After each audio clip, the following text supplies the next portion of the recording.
ఐబొమ్మలో సినిమాలు ఫ్రీగా చూశాను. రవి అలా మారడానికి వ్యవస్థలే కారణం. ఆయనను శిక్షిస్తే మరో 100 మంది వస్తారు.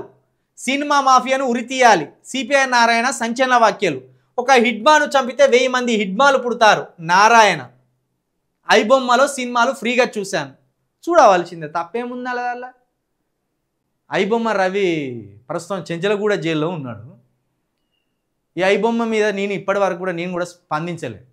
100% రవి, ఐబొమ్మ రవి చేసింది 100% మంచిదే. ఎప్పుడు కానీ ప్రజలను ఇబ్బంది పెట్టిన వాళ్ళను, ప్రజలకు చౌకగా వచ్చే పనులు చేసిన వాళ్ళను ప్రజలు హీరోలుగానే చూస్తారు. ఓ విధంగా చెప్పాలంటే ఐబొమ్మ రవి రాబిన్ హుడ్ లాంటివాడు. పెద్దోని కొట్టి పేదోళ్ళకు పెట్టిండు రాబిన్ హుడ్. ఐబొమ్మ రవి కూడా కోట్లకు కోట్ల రెమ్యునరేషన్లు తీసుకుంటున్న హీరోలు, ప్రొడ్యూసర్లు, దర్శకులకు సంబంధించి విషయం అది. దానివల్ల ఏ పేదోనికి నష్టం లేదు. ఆయన పైరసీ ఎత్తేనో, ఆయన దొంగతనంగా షూట్ చేసి ఈ సినిమాలు ఐబొమ్మలో పెడతానో దానివల్ల సామాన్య ప్రజలకు ఏం నష్టం లేదు. కాబట్టి సామాన్య ప్రజలంతా ఈరోజు ఐబొమ్మ రవికి ఆరతులు పడతాను, ఆయనను హీరోగా పొగుడుతాను. ఓన్లీ సినిమా ఇండస్ట్రీకి సంబంధించిన పెద్దలకు నష్టం అది. సినిమాలు లేకపోతే ఎవడన్నా చచ్చిపోతాడా? ఎవరికన్నా ఏదైనా రోగాలు వస్తాయా? రావు. ఒక్కొక్క హీరో హీరోలు, యాక్టర్లు కోట్ల రూపాయలు, 100 కోట్లు, 50 కోట్లు, 30 కోట్లు తీసుకొని సినిమాలు చేస్తారు.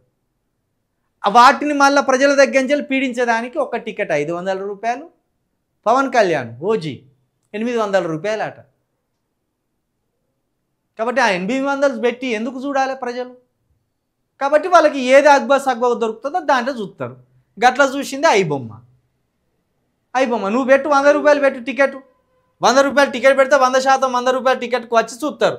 అంటే ప్రజలు ఎంటర్టైన్మెంట్ కోరుకుంటాన్లు, ప్రజలు వినోదం కోసం ఆశిస్తాన్లు అనే దాన్ని నువ్వు కమర్షియల్గా ఉపయోగించుకోవడానికి ఆలోచన చేస్తానవంటే నీ సినిమాలు ఎందుకు చూడాలి? పోనీ సమాజానికి పనికొచ్చే సినిమాలా? కాదు. కాబట్టి ప్రజలు ఆటోమేటిక్గా ఎక్కడ అది ఫ్రీగా దొరుకుతుందో, ఎక్కడ అది తక్కువ దొరుకుతుందో చూస్తారు, గవే చూస్తారు. అందుకే ఐబొమ్మలో చూస్తాను. ఒకప్పుడు బాల్కనీ టికెట్ ఎంత? 25 రూపాయలు బాల్కనీ టికెట్. ఈరోజు మల్టీప్లెక్స్లో ఒక టికెట్ ధర 350 రూపాయలు, కొన్ని దగ్గర అయితే 500 రూపాయలు. ఇక పవన్ కళ్యాణ్ లాంటి సినిమాలో, చిరంజీవి లాంటి సినిమాలో, మహేష్ బాబు లాంటి సినిమాలో, రామ్ చరణ్ లాంటి సినిమాలో చూడాలంటే 1000 రూపాయలు. ఆ సినిమా రిలీజ్ అయిన రోజు అది ఎవడు చూస్తాడు? బలిసినోడు పోయి చూస్తే చూడవచ్చు. కానీ ఇక్కడ 90% ప్రజలు పేదోళ్ళు, మధ్యతరగతి జీవులు. ఏదో పొద్దంతా కష్టపడతారు, ఏదో వీకెండ్లోనో లేకపోతే సాయంత్రం పూటనో కాస్త వినోదం కోసం ఓ సీరియలో సినిమా పెట్టుకొని చూద్దాం అనుకుంటారు. అట్లా చూద్దామని బయటికి పోతామంటే 1000 రూపాయలు నువ్వు టికెట్ పెడితే 1000 రూపాయలు ఖర్చు పెట్టి సినిమా చూడాలి. 4 ఉంటే 4000 ఖతమవుతాండే. మళ్ళీ లోపలికి పోయినప్పుడు సమోసాలు వీటికి కలిసి మళ్ళీ 1000 రూపాయలు. అంటే సినిమా పేరు మీద ఒక 5000 రూపాయలు ఖర్చు పెట్టుకోవాలా. కాబట్టి ఐబొమ్మ, జై ఐబొమ్మ అన్నారు. ఐబొమ్మ రవికి సపోర్ట్ చేస్తాను. 100% ఐబొమ్మ రవికి సపోర్ట్ చేయవలసిందే. ఆయన ఏం పేదోళ్ళని ముంచలేడు, లేదా పేదోళ్ళని దోసుకుంటలేడు. సిపిఐ నారాయణే చూసిండట ఐబొమ్మల సినిమాలు. ఓ సీనియర్ సిటిజన్ అయినా నారాయణ గారే చూసిండ్లాట ఐబొమ్మల సినిమాలు. కాబట్టి రవి అలా మారిందంటే వ్యవస్థలే కారణం అంటే ఆయన వాళ్ళ అత్త మీద, వాళ్ళ భార్య మీద చెప్పిండు. వాళ్ళకి ఎంత డబ్బు సంపాదించినా నెమ్మది లేదు, డబ్బు సంపాదిస్తా అంటే కూడా ఇంకా డబ్బు కావాలి అన్నారట. కాబట్టి ఇక ఈజీ మనీ వైపు ఆయన ఆలోచన పెట్టిండు. సరే, ఆయన ఈజీ మనీ వైపు ఆలోచన పెట్టినా కూడా ఆయన ప్రజలకైతే నష్టం చేయలే. ఆయన వల్ల ఏ ప్రజలు నష్టపోలే, ఆయన వల్ల ఏ ప్రజలు కూడా గోసపల్లే.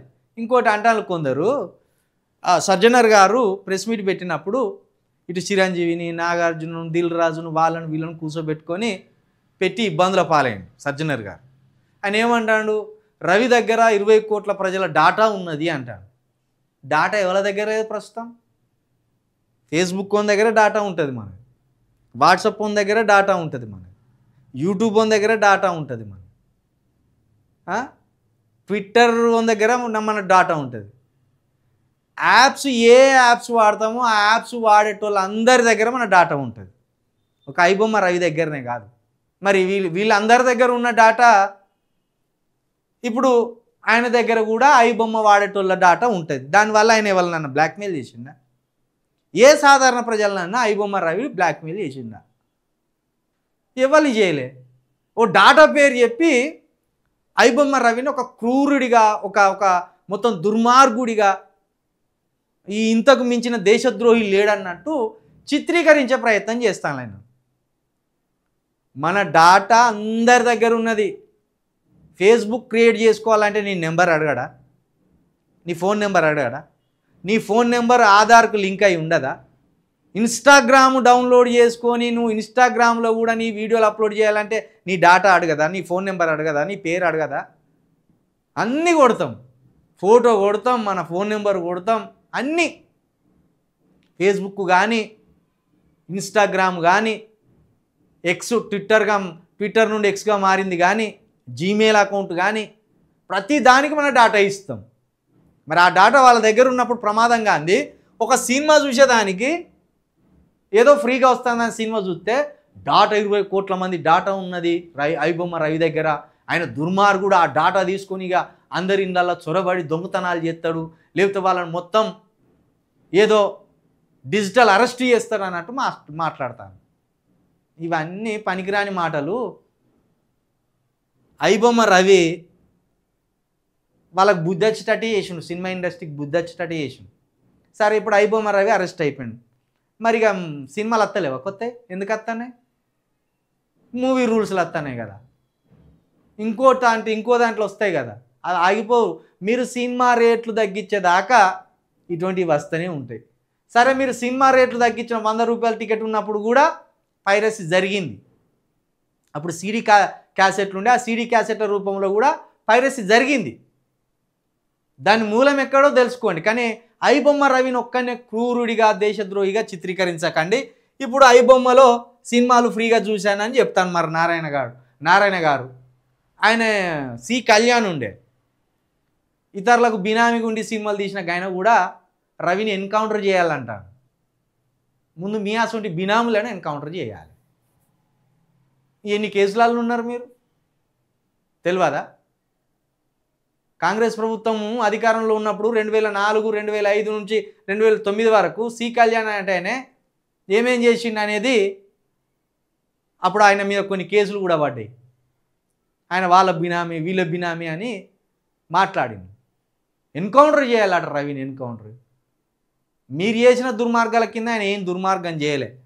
ఆయన పేదల పక్షాన, మధ్యతరగతి ప్రజల పక్షాన నిలబడి వినోదం అందించినోడిగానే ఈ ప్రజలంతా కీర్తిస్తాను ఆయన. మరి ఇప్పుడు ఫ్రీగా సినిమాలు చూసిన వాళ్ళని కూడా అరెస్ట్ చేయాలన్నాడుగా ఇదే కళ్యాణ్. మరిగా నారాయణ అరెస్ట్ చేయరు. చూద్దాం. ఐబొమ్మ రవికి మద్దతుగా ప్రజలు ఉంటూనే ఉంటారు. ఆ అబ్బాయిని ఇప్పటికైనా రిలీజ్ చేయండి.